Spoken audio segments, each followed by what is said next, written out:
Welcome to Let Me Fix This. Enjoy the video. In this video, I will explain how to get data from TradingView. We'll cover the straightforward process of exporting financial data for your analytical needs.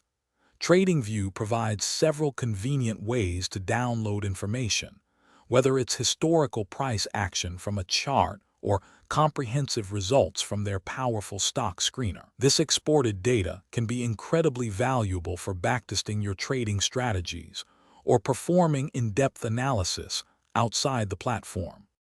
To export chart data, first open the chart for your chosen asset, like a stock or cryptocurrency. Set your preferred time frame, perhaps a daily or hourly view, and ensure the visible data range covers what you need. Then, locate the Export Chart Data option, often found within the chart's menu or settings. Clicking this will typically download a CSV file containing the open, high, low, close, and volume data for the selected period. For exporting screener data, head over to the TradingView Stock, Forex, or Crypto Screener. Here, you can apply numerous filters to find instruments that meet your specific criteria, such as market capitalization or dividend yield.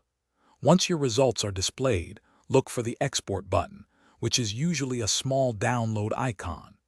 Clicking this will generate a CSV file containing all the columns and rows from your filtered screener results, ready for external analysis. Once you have your CSV files, you can easily open them with any spreadsheet software, such as Microsoft Excel or Google Sheets.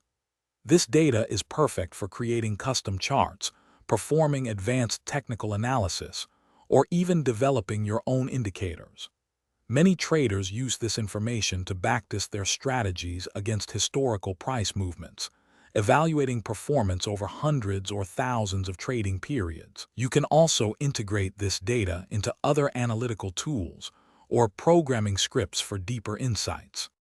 Thanks for watching. If you found this helpful, don't forget to like and subscribe.